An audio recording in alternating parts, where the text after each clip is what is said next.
Welcome to my channel Hindi विंदी। बच्चों, आज हम लोग वार्षिक परीक्षा का पेपर देखेंगे, प्री बोर्ड का। इसी टाइप के क्वेश्चन आप लोगों के बोर्ड में भी आएगा। ऑब्जेक्टिव क्वेश्चन हमने सॉल्व कर दिया है। आप लोग भी साथ में बच्चों आप लोग प्रैक्टिस करिए, आपके परीक्षा में प्री बोर्ड में आ सकते हैं। फर्स्ट क्वेश्चन देखते हैं बच्चों। आचार्य रामचंद्र शुक्ल किस युग के लेखक हैं? तो बच्चों शुक्ल युग के लेखक हैं। प्रश्न नंबर 2, गबन की विधा है। गबन की विधा बच्चों उपन्यास है।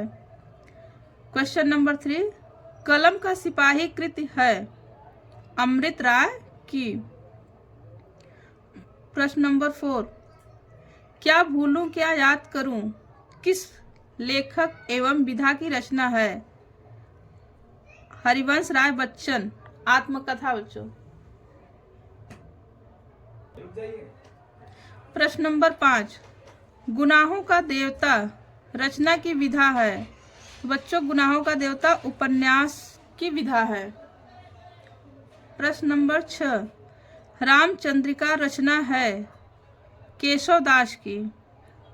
प्रश्न नंबर 7, तार सप्तक का प्रकाशन वर्ष है बच्चों 1943। प्रश्न नंबर 8, राइट आंसर बच्चों 1943 ईस्वी। प्रश्न नंबर 8, अयोध्या सिंह उपाध्याय हरिऔध की रचना है। इनकी रचना बच्चों प्रिय प्रवास। प्रश्न नंबर 9, निम्नलिखित में से कौन प्रगतिवाद युग का कवि नहीं है? तो क्वेश्चन पे बच्चों आप लोग विशेष तौर पे ध्यान दिया करिए कि कहाँ नहीं पूछा है। तो यहाँ पे नहीं है। नागार्जुन।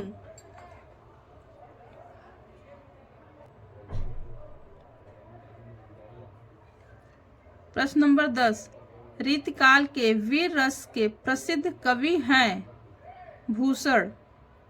प्रश्न नंबर 11, हास्य रस का अस्थाई भाव है।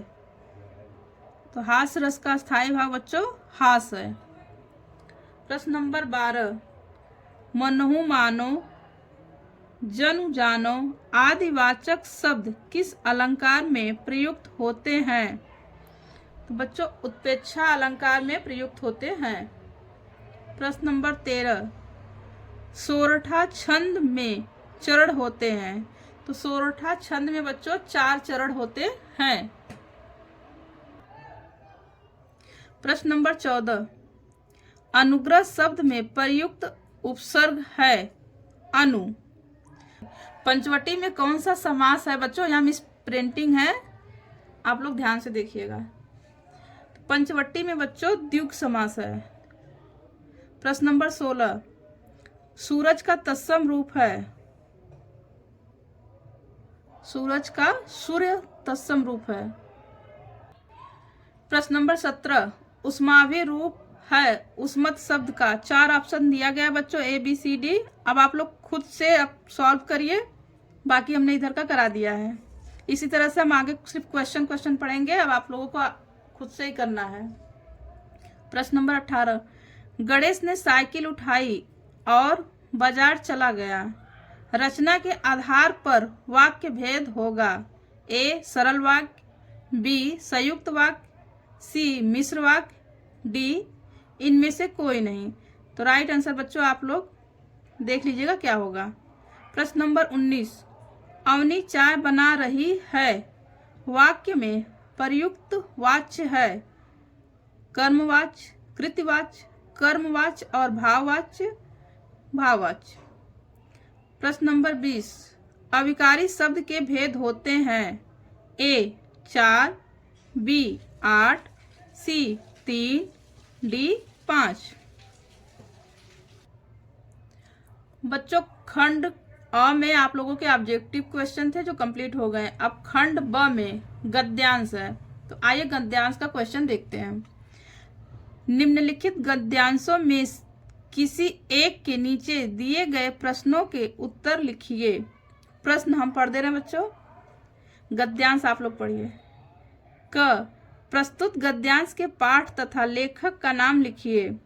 ख, रेखांकित अंश की व्याख्या कीजिए। ग में 2 क्वेश्चन है बच्चों।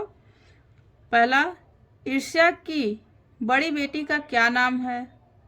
दूसरा क्वेश्चन बच्चों, ईर्ष्यालु और निंदक का क्या संबंध है?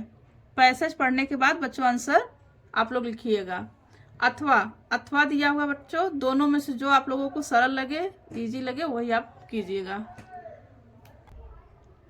प्रश्न नंबर 22, निम्नलिखित पद्यांशों में से किसी एक का नीचे दिए गए प्रश्नों के उत्तर लिखिए।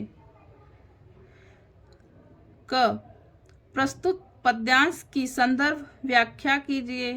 ख, विलोचन तथा तून सरासन शब्द का क्या अर्थ है? ग, ग्राम वधुएं सीता जी से क्या पूछती हैं? पद्यांश पढ़ने के बाद बच्चों आप लोग उत्तर लिख लीजिएगा।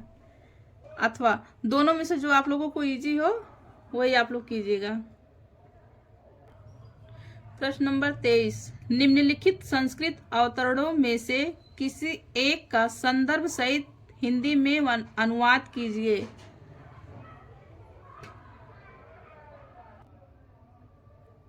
प्रश्न नंबर 24, नीचे दिए गए पद्यांशों में से किसी एक पद्यांश का संदर्भ सहित हिंदी में अनुवाद कीजिए।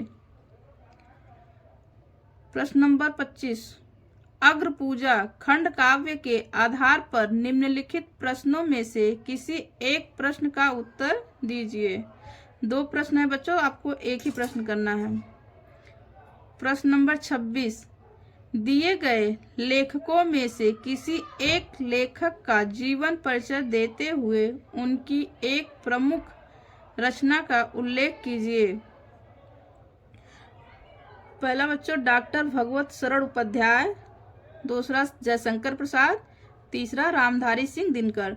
तीनों में से एक आपको लिखना है।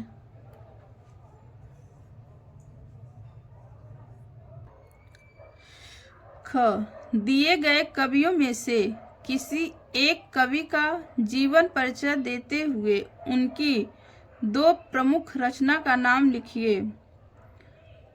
पहला बच्चों सूरदास, दूसरा मैथिली शरण गुप्त, तीसरा सुमित्रा नंदन पंत, चौथा महादेवी वर्मा। चारों में से जो आपको अच्छे से याद हो बेटा वही लिखिएगा। प्रश्न नंबर 27, अपनी पाठ्य पुस्तक में से कंठस्थ कोई एक श्लोक लिखिए जो इस प्रश्न पत्र में न आया हो। प्रश्न नंबर 28, निम्नलिखित में से किन्हीं 2 प्रश्नों के उत्तर संस्कृत में दीजिए। 5 प्रश्न है बच्चों, 5 में से 2 आपको लिखना हो जो आप लोगों को याद हो। प्रश्न नंबर 29, निम्नलिखित विषय में से किसी एक विषय पर पत्र लिखिए।